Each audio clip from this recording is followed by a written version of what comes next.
दिख जाता हूँ। अबे करिए होगे। हाँ, सविनय अवज्ञा आंदोलन में ही रुके थे ना अपन, है ना। क्विक रिवाइंड, सविनय अवज्ञा आंदोलन शुरुआत से ही करेंगे, ठीक है।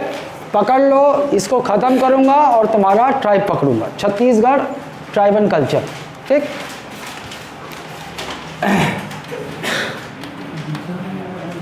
सविनय अवज्ञा आंदोलन,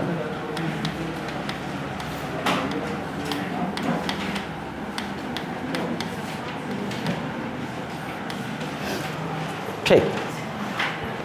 तो सविनय अवज्ञा आंदोलन की भूमिका जो है शुरू कहाँ से होती है? 29 दिसंबर 1929 से, दिसंबर 1929 से इसकी भूमिका शुरू होती। कहाँ से होती है? लाहौर अधिवेशन, कांग्रेस के लाहौर अधिवेशन से शुरू होती है, ठीक। आपको ये पता है कि कांग्रेस का वार्षिक अधिवेशन जब से उसका गठन हुआ, कब गठन हुआ था कांग्रेस का? 28 दिसंबर 1885 एओ ह्यूम द्वारा, ठीक। तब से कांग्रेस हर वर्ष अपना एक वार्षिक अधिवेशन देश के विभिन्न जगह जगह पर अधिवेशन, वार्षिक अधिवेशन करती थी। वो भी दिसंबर का लास्ट, दिसंबर का जो लास्ट होता था उसी में ही अधिवेशन होता था। जगह जगह पूरे देश भर के अलग अलग जगह इसलिए चुना करते थे कि कांग्रेस का प्रचार हो और ज़्यादा से ज़्यादा लोग कांग्रेस से जुड़ें, ठीक। तो 1929 का जो कांग्रेस का अधिवेशन था कहाँ हुआ? लाहौर। और किसकी अध्यक्षता में? जवाहरलाल नेहरू, जवाहर नेहरू की अध्यक्षता में। अब क्या विशेष हुआ इसमें? इस अधिवेशन में 2 प्रस्ताव पारित किए गए। लाहौर अधिवेशन में कांग्रेस ने 2 प्रस्ताव पारित किए। एक था पूर्ण स्वाधीनता दिवस, एक था पूर्ण स्वाधीनता दिवस का प्रस्ताव, और एक था सविनय अवज्ञा आंदोलन का प्रस्ताव, सविनय अवज्ञा आंदोलन का प्रस्ताव।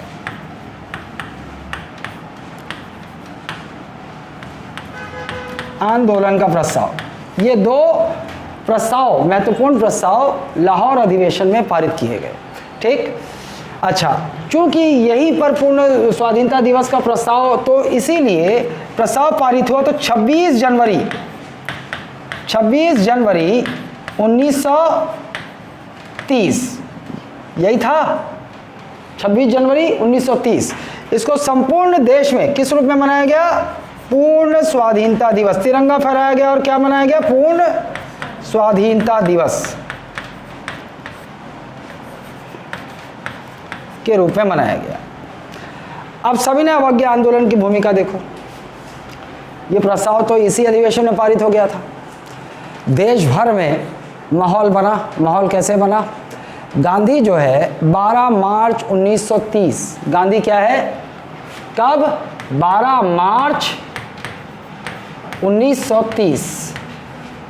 12 मार्च 1930 को गुजरात के साबरमती आश्रम से निकले, साबरमती आश्रम से निकले, है ना। किसके साथ? प्लस गांधी प्लस कितने अनुयायी थे? हैं 78। कुल मिलाकर गांधी को मिलाकर 89, है ना। 89 की 79, 79 अपने मतलब कुल मिलाकर 79 लोग 12 मार्च 1930 को साबरमती आश्रम से निकलते हैं और गुजरात में ही कहाँ पहुँचते हैं? डांडी, डांडी पहुँचते हैं। डांडी भी एक जगह है, डांडी नामक गांव था समुद्र तट पर, डांडी नामक गांव पहुँचते हैं, ठीक है। अच्छा, पहुँचते कब है ये? नहीं, पहुँचते तो 5 को है, पहुँचते 5 को है, लेकिन 6 अप्रैल को क्या करते हैं? ये नमक बनाकर अंग्रेजों का नमक कानून तोड़ते हैं, कानून तोड़ते हैं। क्या था? अंग्रेजों ने नमक पर कर लगा दिया था, ठीक। इसी का विरोध कांग्रेस कर रही थी। अंग्रेज़ों ने नमक पर, नमक तो जो है गरीब से लेकर अमीर सबके घर में पाया जाता है, और नमक जो है ऐसा नहीं है कि उसको बनाने में बहुत खर्च आता है, लेकिन अंग्रेज़ों ने इस पर भी अपना व्यापारिक एकाधिकार स्थापित करने की कोशिश की और नमक पर कर लगा दिया, जिसके विरोध में कांग्रेस ने सविनय अवज्ञा आंदोलन शुरू किया। तो अपन इसको सविनय अवज्ञा आंदोलन को और क्या कहते हैं? नमक आंदोलन इसीलिए कहा जाता है, क्योंकि देखो सविनय अवज्ञा आंदोलन को जो प्रस्ताव पारित हुआ, तो इस सविनय अवज्ञा आंदोलन में बहुत सारे उद्देश्य स्थापित किए गए, जैसे कि हम इस आंदोलन के भीतर, इस आंदोलन में क्या क्या करेंगे। एक तो था नमक कानून तोड़ना, नमक बनाकर नमक कानून तोड़ना। एक था मद्य निषेध, शराब पर निषेध लगाना। एक था पूर्ण स्वाधीनता दिवस, और एक था सरकारी संस्थाओं का बहिष्कार, है ना। इस तरह से 4 उद्देश्य स्थापित किए गए थे। लिखा हूं कि नहीं? इसमें लिखा होगा। हाँ, नमक बनाना, महिलाओं द्वारा शराब और विदेशी वस्तुओं की दुकान पर धरना, अस्पृश्यता का अंत, सॉरी क्या, किसका अंत? अस्पृश्यता का अंत, सरकारी संस्थानों का बहिष्कार और सरकारी राजनीतियों का विरोध। तो ये 5 उद्देश्य यहाँ तय किए गए इस सविनय अवज्ञा आंदोलन। क्या क्या है 5 उद्देश्य सविनय अवज्ञा आंदोलन में? क्या है? सविनय अवज्ञा आंदोलन के 5 उद्देश्य तय किए गए। पहला क्या है? नमक बनाकर नमक कानून तोड़ना, ठीक, कानून तोड़ना।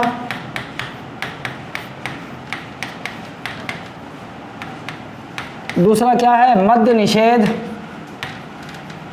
मद्य मतलब सीधे दारू ना, दारू निषेध। तीसरा अस्पृश्यता का अंत, षटकोण होता ना, अस्पृश्यता का अंत, सरकारी संस्थाओं का बहिष्कार। ये हिस्ट्री में तो पढ़े होंगे हैं? सरकारी संस्थाओं का बहिष्कार और सरकार की नीतियों का विरोध। और एक क्या था? सरकार की, ब्रिटिश सरकार की नीतियों का विरोध।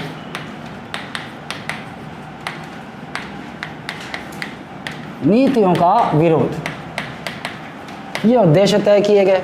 मतलब सविनय अवज्ञा आंदोलन में सिर्फ नमक, लेकिन चूंकि प्रमुख ये था, शुरुआत भी इसी से हुई, इसीलिए इसको अपन नमक आंदोलन भी कहते हैं, सविनय अवज्ञा आंदोलन को। चलिए, तो देश में सविनय अवज्ञा आंदोलन की शुरुआत कौन सी तारीख से मानी जाती है? 12 मार्च 1930 से नहीं मानी जाती। आंदोलन की शुरुआत यहाँ से थोड़ी मानी जाती है। आंदोलन की शुरुआत 6 अप्रैल 1930 से मानी जाती है, जब नमक बनाकर नमक कानून तोड़ा गया। ठीक है, ये तो रही यहाँ की भूमिका। अब आते हैं छत्तीसगढ़ पे। छत्तीसगढ़ में सविनय अवज्ञा आंदोलन जो है देश में बहुत पॉपुलर हो रहा था। ठीक है, वही गांधी का डांडी मार्च जो 12 मार्च से शुरू हुआ, तो पूरे देश न्यूज़पेपर में छप रहा था, पूरे देश में एक माहौल बन रहा था। तो छत्तीसगढ़ भी इससे कैसे अछूता रहे, तो छत्तीसगढ़ में भी सविनय अवज्ञा आंदोलन हुआ, चला। ठीक है, अच्छा, तो छत्तीसगढ़ में पहुंचते हैं, यहाँ तक क्लियर है। अब छत्तीसगढ़ में सविनय अवज्ञा आंदोलन, सविनय अवज्ञा आंदोलन छत्तीसगढ़ में इस आंदोलन की शुरुआत, एक प्रश्न आपसे बनेगा कि छत्तीसगढ़ में सविनय अवज्ञा आंदोलन की शुरुआत किसने की? पंडित रवि शंकर शुक्ल, है ना। इन्हें श्रेय दिया जाता है कि छत्तीसगढ़ में सविनय अवज्ञा आंदोलन की शुरुआत किसने की? पंडित रविशंकर शुक्ल। कैसे की? पंडित रविशंकर शुक्ल के निर्देश पर रायपुर जिला परिषद के समस्त शालाओं में पूर्ण स्वाधीनता दिवस मनाया गया। कब? 26 जनवरी 1930 पूरे देश में मनाया गया। और उन्हीं के निर्देश पर छत्तीसगढ़ में भी, तो जो था ना रायपुर जिला परिषद के अंतर्गत जितनी शालाएं थी वहां भी पूर्ण स्वाधीनता दिवस मनाया गया। कब मनाया गया? 26 जनवरी 1930। कहाँ? रायपुर जिला परिषद की समस्त शालाओं में। परिषद की समस्त शालाओं में तिरंगा फहराकर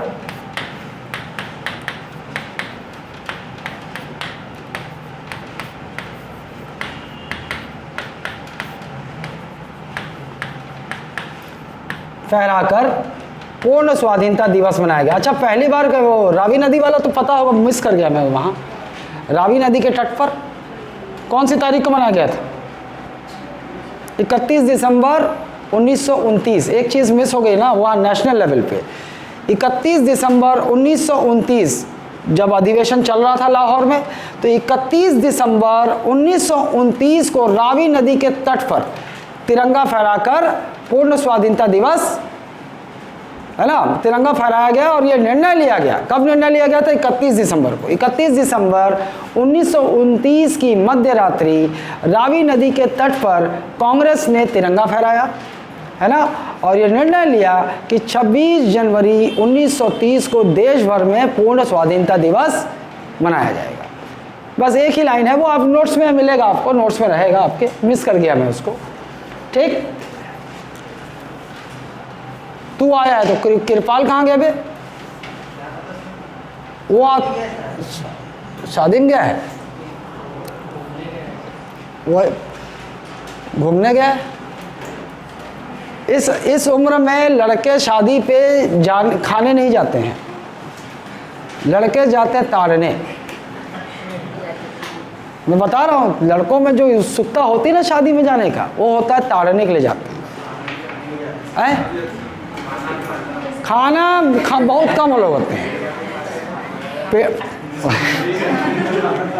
अबे वो तो शादी ब्याह हो जाता है, जब किस्सा ख़त्म हो जाता है, बुकिंग हो जाती है, तब की बात। जैसे मैं अभी शादी में जाऊँगा ना, तो मैं सिर्फ खाने जाता हूँ। मैं बता रहा हूँ तुमको, मैं पहुँचा नहीं कि सबसे पहले प्लेट किधर है, हाँ, और तुरंत जल्दी जल्दी निपटाओ, चलो। और ज़्यादा ऐसा नहीं, बहुत खाता भी नहीं हूँ।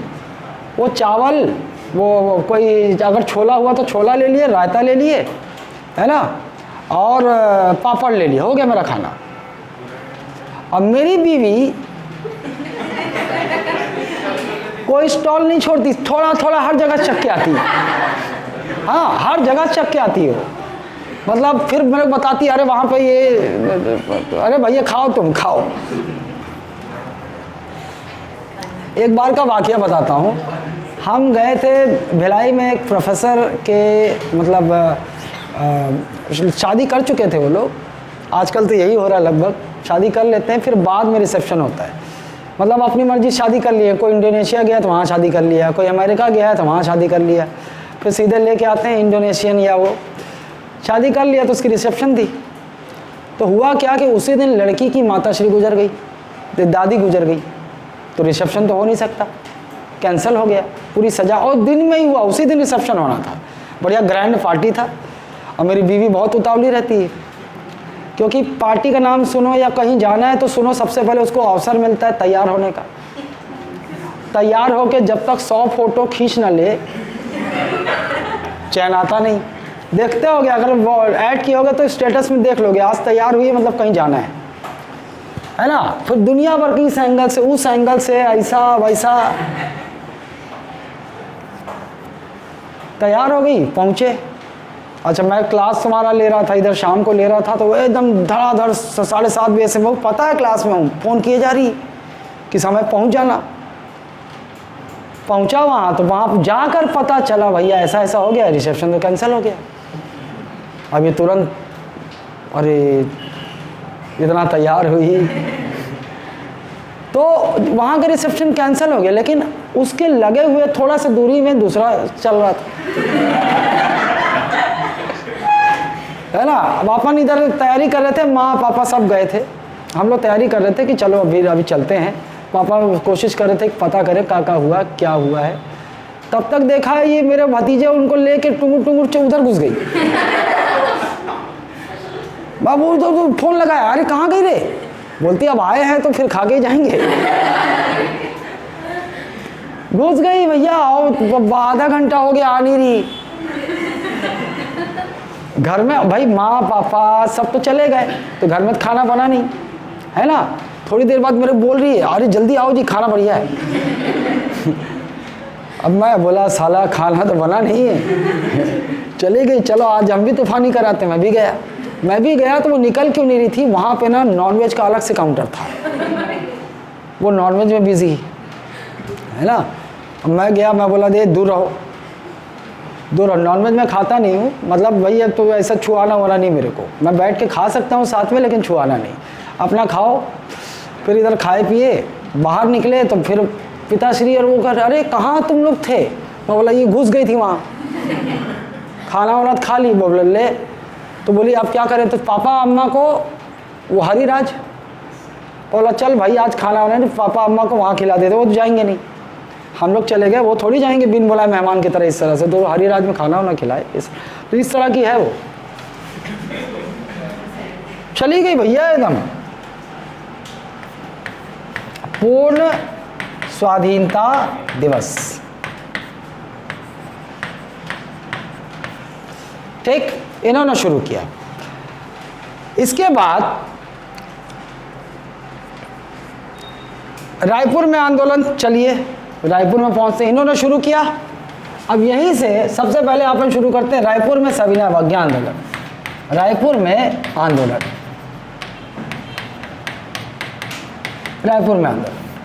रायपुर में आंदोलन ये कहाँ से कैसे शुरू होता है। यहाँ पर 6 अप्रैल को नमक कानून तोड़ा गया था, 6 अप्रैल।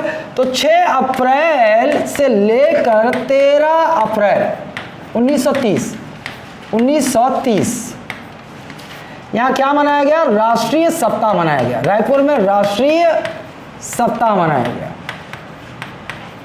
राष्ट्रीय सप्ताह, ठीक। रायपुर में 6 अप्रैल से लेकर 13 अप्रैल तक 1930 में राष्ट्रीय सप्ताह मनाया गया। इस राष्ट्रीय सप्ताह का मतलब प्रत्येक सप्ताह का प्रत्येक दिन किसी विशेष दिवस को समर्पित था, ठीक। कैसे शुरू होता है देखो, सबसे पहले झंडा दिवस, सबसे पहले झंडा दिवस, झंडा दिवस के बाद बहिष्कार दिवस, बहिष्कार दिवस, भूला ना जाऊं, हाँ। फिर तीसरा पिकेटिंग दिवस, नहीं पिकेटिंग दिवस, धरना, पिकेटिंग का मतलब होता है धरना, धरना देते हैं ना, ऐसे बैठ जाते हैं कहीं तंबू वंबू गाड़ के, धरना, पिकेटिंग दिवस। हाँ ऐसा भी कर सकता है ना, वो धरना भी लिख सकता है, लिख लो पिकेटिंग दिवस। पिकेटिंग दिवस के बाद गांधी दिवस,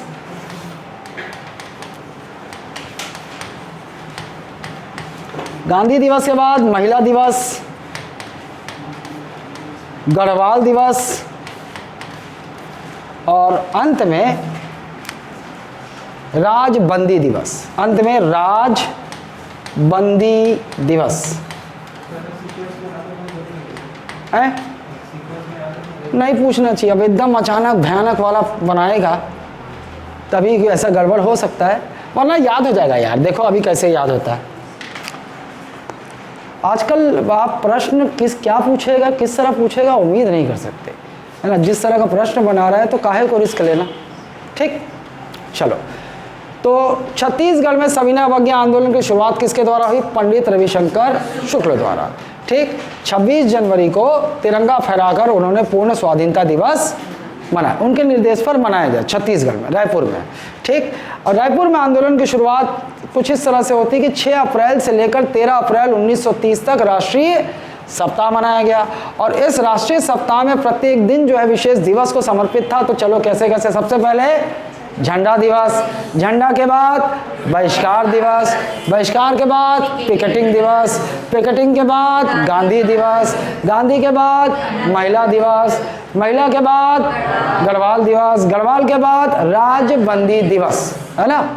मतलब जो भी इस आंदोलन के दौरान जो भी कार्यकर्ता, राष्ट्रीय आंदोलन के या नेता जो भी जेल में बंद थे उनके लिए दिवस मनाया गया, ठीक है।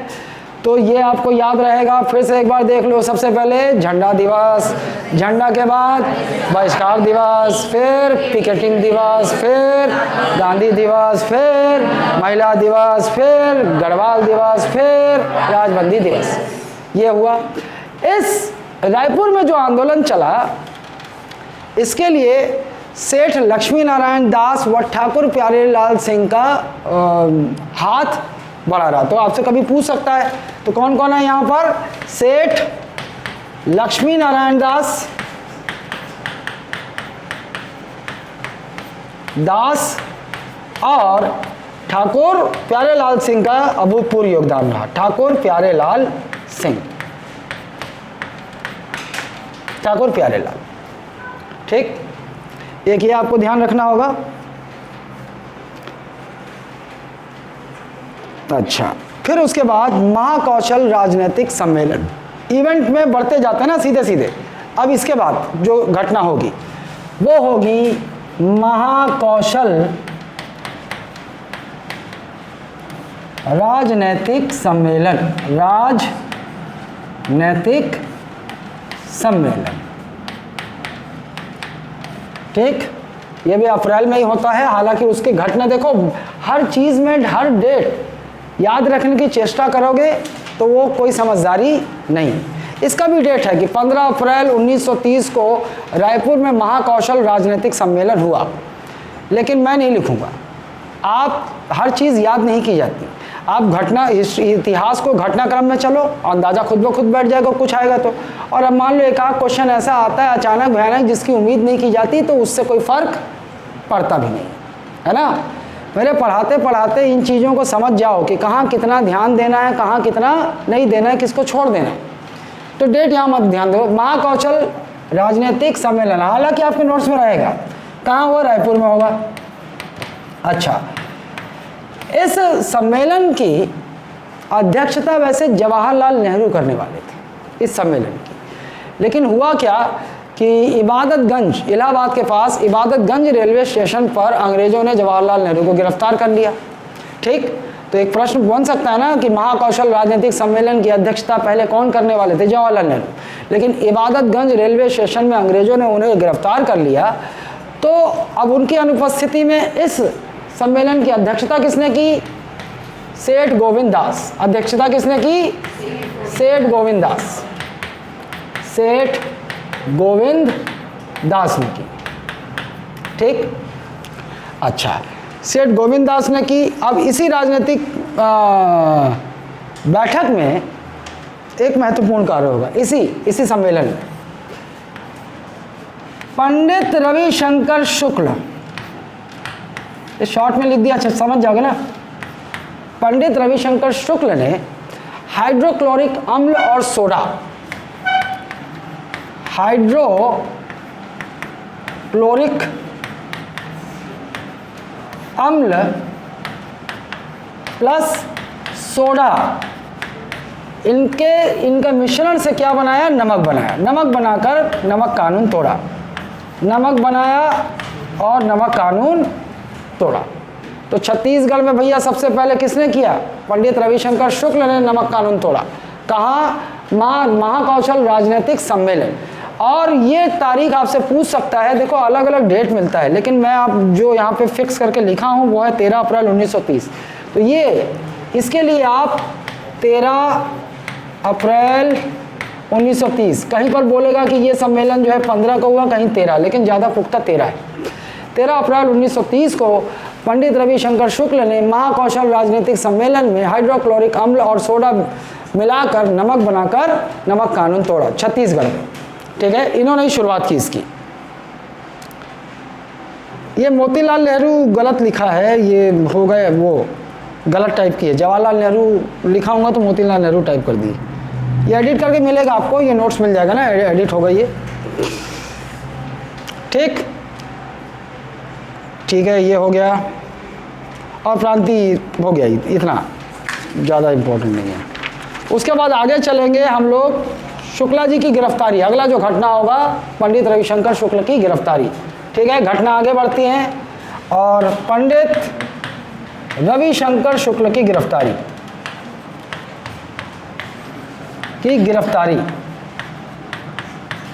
इनको ये गए थे मध्य प्रदेश प्रचार प्रसार करने, सविनय अवज्ञा आंदोलन का प्रचार प्रसार करने ये मध्य प्रदेश गए थे। लेकिन वापस लौटते समय बालाघाट के पास इनको अंग्रेज़ों ने गिरफ्तार कर लिया। तो बालाघाट के पास गिरफ्तार किया, क्या किया ये तो ज़्यादा महत्वपूर्ण नहीं है, लेकिन इन्हें गिरफ्तार करके रखा कहाँ गया? जबलपुर जेल में। जबलपुर जेल, इन्हें गिरफ्तार कर जबलपुर जेल में रखा गया। ये पूछा जा सकता है आपसे कि सविनय अवज्ञा आंदोलन के दौरान पंडित रविशंकर शुक्ल कौन से जेल में रहे? तो जबलपुर जेल। ठीक, अच्छा, ये जबलपुर जेल में रहे तो इससे जुड़ी एक और खास बात है कि रायपुर से केसरिया वस्त्र पहनकर छात्र जो है इनको छुड़ाने के लिए जबलपुर गए थे। ठीक है, उतना नहीं पूछेगा, आपका नोट सोर्स में है, छोड़िए आप। ठीक, ये हो गया। इसके बाद अपन पहुंचते हैं सविनय अवज्ञा आंदोलन के दौरान, इसी दौरान 5 पांडव का कॉन्सेप्ट आएगा। कौन? 5 पांडव। ड है ना। रायपुर में सविनय अवज्ञा आंदोलन को अपने शिखर तक पहुंचाने में इन 5 महत्वपूर्ण नेताओं का योगदान रहा, जिन्हें सम्मिलित रूप में क्या कहा जाने लगा? 5 पांडव। तो एक बात तो आपको याद रखना है कि ये जो 5 पांडव हैं ये किससे जुड़े हुए हैं? सविनय अवज्ञा आंदोलन से जुड़े हुए हैं। सविनय अवज्ञा आंदोलन से ही जुड़े हुए हैं और इनका कार्य क्षेत्र क्या था? रायपुर। ठीक, रायपुर था। तो यहाँ से भी प्रश्न आता है कि भाई सविनय अवज्ञा आंदोलन से जुड़े रायपुर के उन 5 नेताओं के को सम्मिलित रूप को 5 पांडव कहा जाता है, तो वो कौन कौन है? और 5 पांडव जानते हो ना, युधिष्ठिर, भीम, अर्जुन। तो किसकी तुलना किससे की गई है, किसकी संज्ञा दी गई है? चलो, 5 पांडव में सबसे बड़ा कौन था? युधिष्ठिर। युधिष्ठिर, और युधिष्ठिर कौन था? वामन राव लाखे। वामन राव लाखे। वामन राव लाखे। भीम कौन था? लक्ष्मी नारायण दास। भीम था लक्ष्मी नारायण दास। अर्जुन कौन था? ठाकुर प्यारेलाल। अर्जुन कौन थे? ठाकुर प्यारेलाल।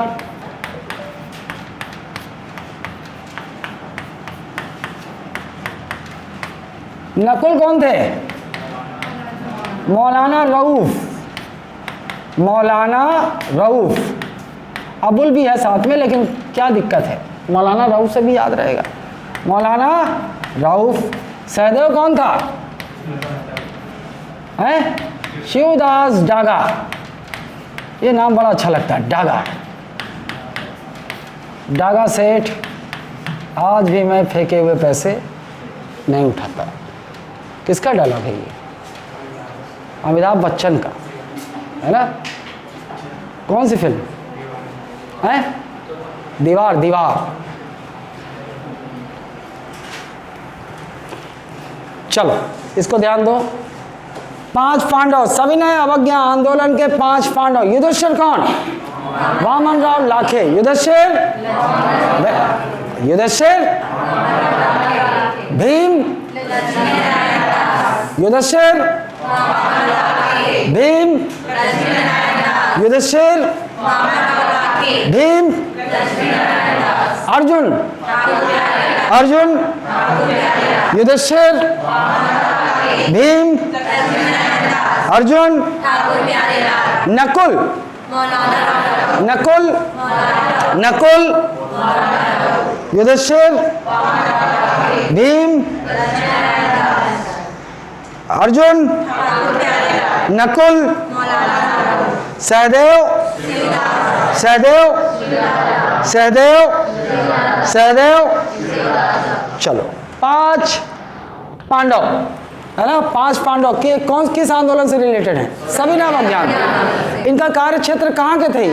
रायपुर के थे। ठीक, युधिष्ठिर की तुलना किससे की गई? वामन राव लाखे। भीम की तुलना किससे की गई?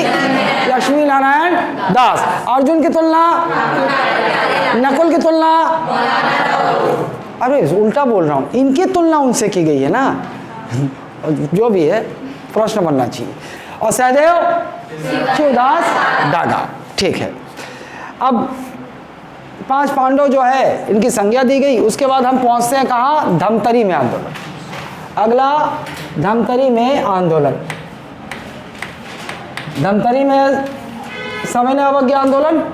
ठीक, चलो, धमतरी का नाम जैसे ही आएगा तो वहां पे नाम आ जाएगा नारायण राव मेघावले।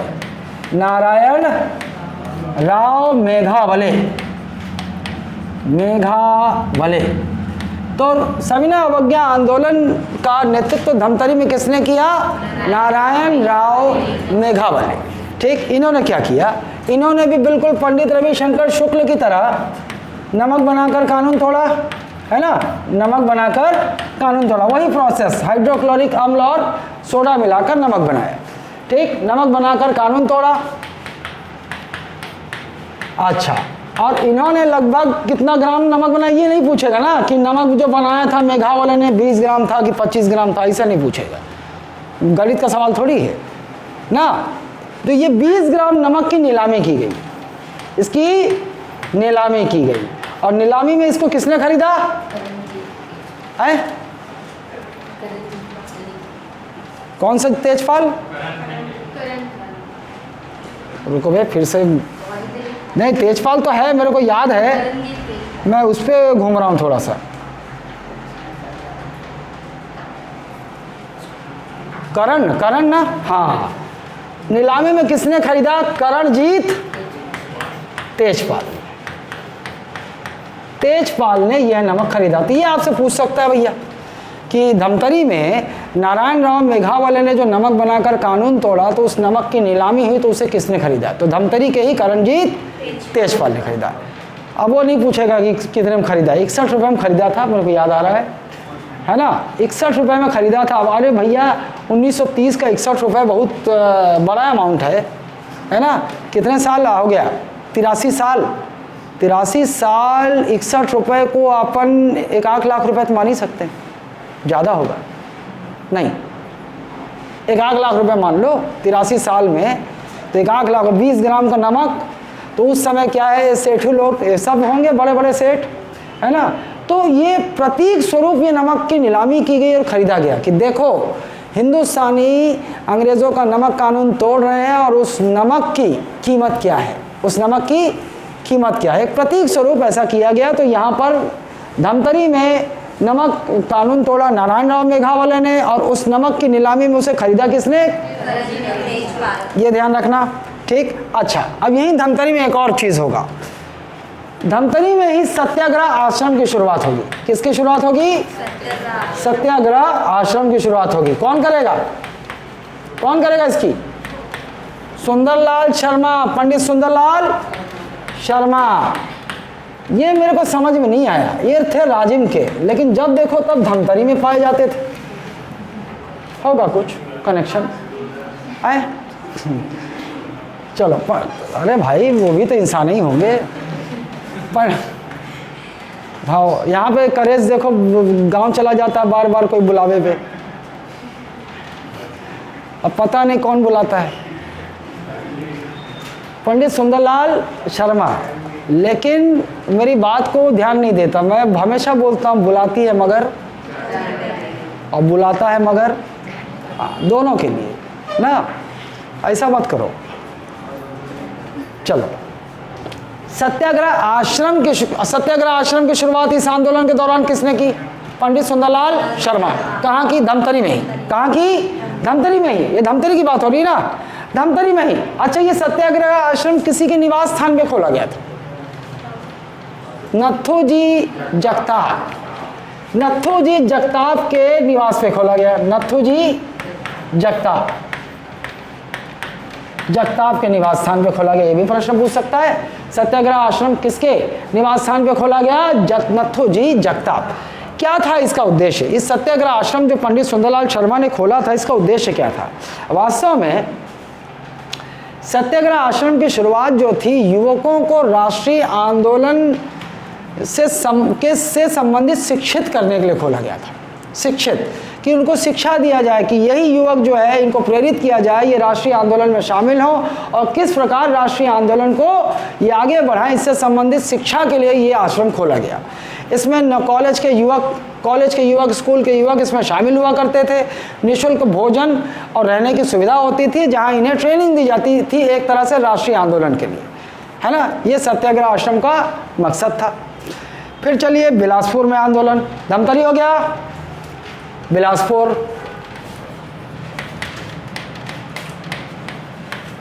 में सविनय अवज्ञा आंदोलन। और यहाँ के हीरो कौन थे? दिवाकर कार्लिकर। दिवाकर, असल में छोटा ही होना चाहिए लेकिन किताब में बड़ा ही क्यों लिखा है समझ में नहीं आया, अपन सुधार देते हैं क्योंकि ये स्पेलिंग नहीं है दिवाकर की। दिवाकर किसका पर्यायवाची है? सूर्य। दिवाकर कार्लिकर। तो बिलासपुर में सविनय अवज्ञा आंदोलन का नेतृत्व किसने संभाला? दिवाकर कार्लिकर ने। इन्होंने क्या किया इस आंदोलन के तहत? इन्होंने शराब दुकान के सामने धरना दिया।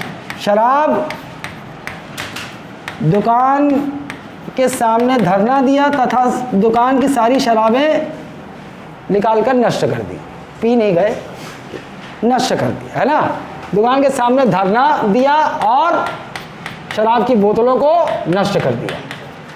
अब इस आरोप में जाहिर सी बात है अंग्रेज तो छोड़ेंगे नहीं, है ना, और जो पियक्कड़ होंगे वो भी नहीं छोड़ेंगे, साला नष्ट कर रहे थे, हमला दे देती। ठीक, तो दिवाकर कार्लिकर गिरफ्तार कर लिए गए। इनकी गिरफ्तारी हो गई इस वजह से। अब इनकी गिरफ्तारी हो गई बिलासपुर में, आंदोलन के नेता यही थे, है ना। इनके नेतृत्व में इन्होंने शुरू किया और आपको पता है ना बहुत सारे उद्देश्य थे, सिर्फ नमक बनाना ही नहीं था, मद्य निषेध भी तो था एक उद्देश्य। तो इन्होंने सविनय अवज्ञा आंदोलन में अपनी भूमिका किस तरह निभाई? शराब दुकान के सामने इन्होंने धरना दिया, शराब दुकान की शराबें लूट ली और उसे फोड़ना नष्ट कर दिया। इनकी गिरफ्तारी हो गई। अब इनकी गिरफ्तारी हो गई तो फिर इस आंदोलन को सुचारू रूप से चलायमान रखने के लिए कि आंदोलन खत्म ना हो जाए बिलासपुर का, है ना, इस आंदोलन को सुचारू रूप से चलायमान रखने के लिए एक वानर सेना का गठन किया गया। वानर सेना का गठन किया गया बिलासपुर में। वानर सेना का गठन किया किसने? वसुदेव देवरस इन्होंने किया। ठीक, वसुदेव देवरस। अब वानर सेना तो जाहिर सी बात है इससे जान गया, बच्चे होंगे इसमें शामिल।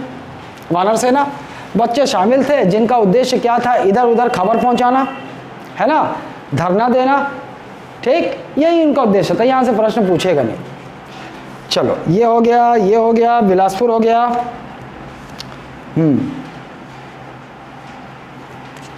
मुंगेली में आंदोलन, है ना, मुंगेली में आंदोलन, ये बिलासपुर हो गया। मुंगेली में आइए, मुंगेली। अब मुंगेली में दो नाम आपके सामने आएंगे, राम गोपाल तिवारी और कालीचरण शुक्ल। राम गोपाल तिवारी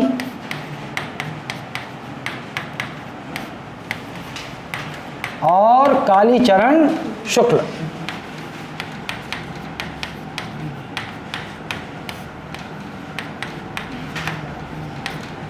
अब मला ये नहीं समझ में आई का लिखा है, एमन कैसे करीस?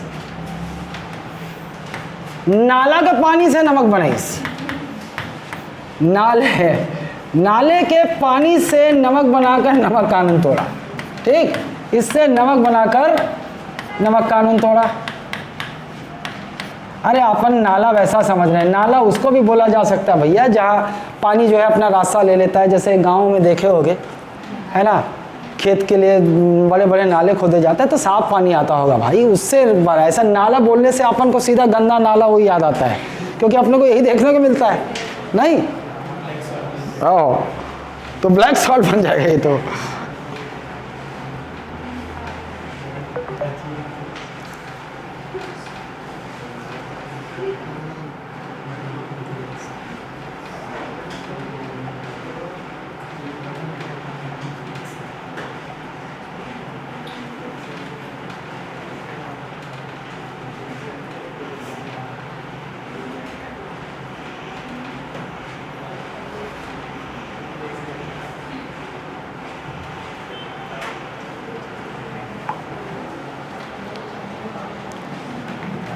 ठीक, ये हो गया मुंगेली। चलो एक बार रिवाइंड करो भैया। छत्तीसगढ़ में सविनय अवज्ञा आंदोलन की शुरुआत किसने की? पंडित रविशंकर शुक्ल ने। इनके निर्देश पर, है ना, रायपुर जिला परिषद के समस्त शालाओं में तिरंगा फैलाकर पूर्ण स्वाधीनता दिवस मनाया गया। ठीक है, आगे चलते हैं। राष्ट्रीय सप्ताह रायपुर में सविनय अवज्ञा आंदोलन के दौरान राष्ट्रीय सप्ताह मनाया गया। कब से कब तक? 6 अप्रैल से 13 अप्रैल तक। ठीक, और इसके अंतर्गत 7 दिन 7 दिवस मनाए गए। कैसे शुरू होगा? झंडा दिवस, बहिष्कार दिवस, पिकेटिंग दिवस, गांधी दिवस, महिला दिवस, गढ़वाल दिवस, राजबंदी दिवस, ये हुआ। इसके बाद 13 अप्रैल 1930 महाकौशल राजनीतिक परिषद का सम्मेलन हुआ। कहाँ? रायपुर में, रायपुर में। ठीक, इसकी अध्यक्षता पहले कौन करने वाले थे? जवाहरलाल नेहरू। लेकिन इबादतगंज रेलवे स्टेशन में उनकी गिरफ्तारी हो गई तो वो आ नहीं पाए, तो उनकी अनुपस्थिति में अध्यक्षता की किसने? सेठ गोविंददास, सेठ गोविंददास। अच्छा, ये इसलिए खास है क्योंकि यही पंडित रविशंकर शुक्ल ने हाइड्रोक्लोरिक अम्ल और सोडा मिलाकर नमक बनाया और नमक कानून तोड़ा। ठीक, इसके बाद आगे चलते हैं। कौन सा? पंडित रविशंकर शुक्ल की गिरफ्तारी हो गई। कैसे? ये गए थे मध्य प्रदेश प्रचार प्रसार करने सविनावज्ञा आंदोलन का, और लौटते समय बालाघाट के समीप इनकी गिरफ्तारी हो गई। इन्हें किस जेल में रखा गया? जबलपुर जेल। तो इसीलिए केसरिया वस्त्र धारण कर रायपुर से छात्रों का एक जुलूस निकला, जबलपुर पहुंचा उन्हें छुड़ाने के लिए। अच्छा, फिर आगे घटना 5 पांडव। रायपुर में सविनय अवज्ञा आंदोलन को गति देने के लिए एक 5 नेताओं के समूह को पांडवों से संज्ञा दी गई, पांडवों से तुलना की गई। अब वो कौन कौन है? युधिष्ठिर, वामनराव लाखे, भीम, लक्ष्मी नारायण दास, अर्जुन, ठाकुर प्यारेलाल, नकुल, मौलाना रऊफ, सहदेव। ठीक, उसके बाद आंदोलन हम पहुंचे धमतरी, है ना। धमतरी में भी सविनय अवज्ञा आंदोलन एक्टिव रहा। यहाँ पर नेतृत्व किसके हाथों में था? नारायण राव मेघावले, नारायण राव मेघावले। ठीक, नारायण राव मेघावले ने भी वहाँ नमक कानून तोड़ा, है ना। नमक बनाकर नमक कानून तोड़ा, और नमक जो बनाया उसकी नीलामी हुई, तो नीलामी में खरीदा किसने? करणजीत तेजपाल, करणजीत तेजपाल। ठीक, धमतरी के बाद हम पहुँचते बिलासपुर। बिलासपुर में सविनय अवज्ञा आंदोलन का नेतृत्व किसके हाथों में था? दिवाकर कार्लेकर। ठीक, इन्होंने आंदोलन को कैसे मूर्त रूप दिया? शराब दुकान के सामने धरना और वहाँ की शराब की बोतलों को नष्ट कर दिया, इस अपराध में उनकी गिरफ्तारी हो गई। ठीक, बिलासपुर में उनकी गिरफ्तारी हो गई। उनकी गिरफ्तारी के बाद बिलासपुर में आंदोलन को चलायमान रखने के लिए वसुदेव देवरस ने किसका गठन किया? वानर सेना, है ना। वसुदेव देवरस ने बिलासपुर में वानर सेना गठन किया। बिलासपुर से पहुंचते हैं अपन कहाँ? मुंगेली। मुंगेली पहुंचते हैं तो यहाँ पर 2 नाम हमको दिखेंगे, एक राम गोपाल तिवारी और दूसरा कालीचरण शुक्ल। तो मुंगेली में सविनय अवज्ञा आंदोलन का नेतृत्व किसने संभाला? राम गोपाल तिवारी और कालीचरण शुक्ल ने। ये कहाँ से घूम रहा? कालीचरण शुक्ल ने, इन्होंने वहां नाले के पानी से नमक बनाकर नमक कानून तोड़ा। ठीक, उसके बाद आते हैं दुर्ग।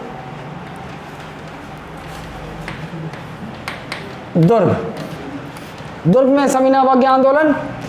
दुर्ग में देखेंगे हम नेतृत्वकर्ता नरहरि सिंह प्रसाद अग्रवाल। यहाँ कौन है? इतना सारा नाम काहे रखा है? नरहरि सिंह प्रसाद। अच्छा, ये ऑब्लिक है ना, कहीं पर सिंह लिख देता है, कहीं पर प्रसाद लिख देता है। अग्रवाल। कभी कभी लगता है मेरे को 2 अलग अलग नाम है ना, लेकिन किताबों में कुछ इस प्रकार से लिखा है, कहीं नरहरि प्रसाद लिखता है, कहीं नरहरि सिंह लिखता है, तो नहीं हो, एक ही नाम होगा, जैसा भी लिख लो। ठीक, अब देखो दुर्ग में आंदोलन कुछ किस प्रकार से हुआ। लोगों से जनता से सरकारी नियम कानून तोड़ने की अपील की। मतलब वही था ना कि सरकारी नीतियों का विरोध करना। तो यहाँ दुर्ग में नरहरि सिंह या नरहरि प्रसाद अग्रवाल ने जनता से अपील की कि वो शासकीय नियम कानून ना माने, उनको तोड़े। ठीक, इसी बीच घनश्याम सिंह गुप्त भी दुर्ग के ही थे ना, लेकिन असल में वो दुर्ग के सविनय अवज्ञा आंदोलन में एक्टिव नहीं थे। कभी अगर फंसा दे तो घनश्याम सिंह गुप्त को आंसर में लिया नहीं जाता। वो इसलिए नहीं लिया जाता कि वास्तव में घनश्याम सिंह गुप्त दुर्ग के ही घनश्याम सिंह गुप्त, ये बार बार इतिहास में दिखेंगे आपको। घनश्याम सिंह गुप्त ये वास्तव में जबलपुर में ये जबलपुर में प्रचार प्रसार कर रहे थे, ये यहाँ छत्तीसगढ़ क्षेत्र में नहीं, जबलपुर में प्रचार प्रसार कर रहे थे और भाषण दे रहे थे और इनकी गिरफ्तारी हो गई और ये गिरफ्तार कर लिए गए। तो दुर्ग में यदि आपसे कोई पूछे तो दुर्ग में कौन रहा सविनय अवज्ञा आंदोलन का नेतृत्व? नरहरि प्रसाद अग्रवाल के हाथों में। ठीक है। अच्छा, एक और चीज, श्री उदयराम द्वारा किसान सभा स्थापित की गई। और क्या हुआ यहाँ पर? एक किसान सभा स्थापित की गई, किसान सभा। और किसके? उसमें दया, भूल गया रे, उदयराम, साला दया थोड़ी है, उदय राम। ठीक, ये ध्यान रखना है आपको। तो एक किसान सभा, तो दुर्ग में सविनय अवज्ञा आंदोलन किसका नेतृत्व में? नरहरि प्रसाद अग्रवाल या नरहरि सिंह अग्रवाल।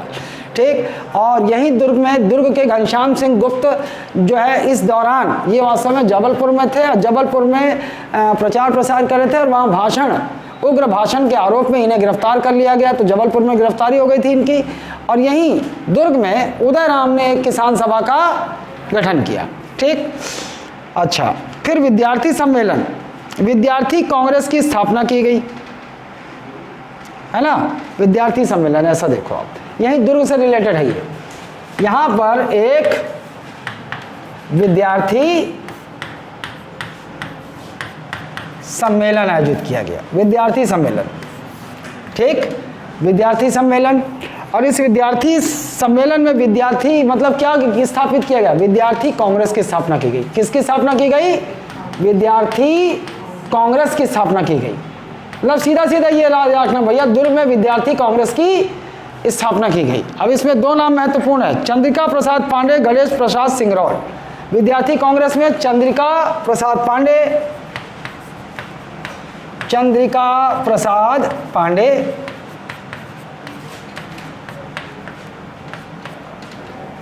और गणेश प्रसाद सिंगरौल।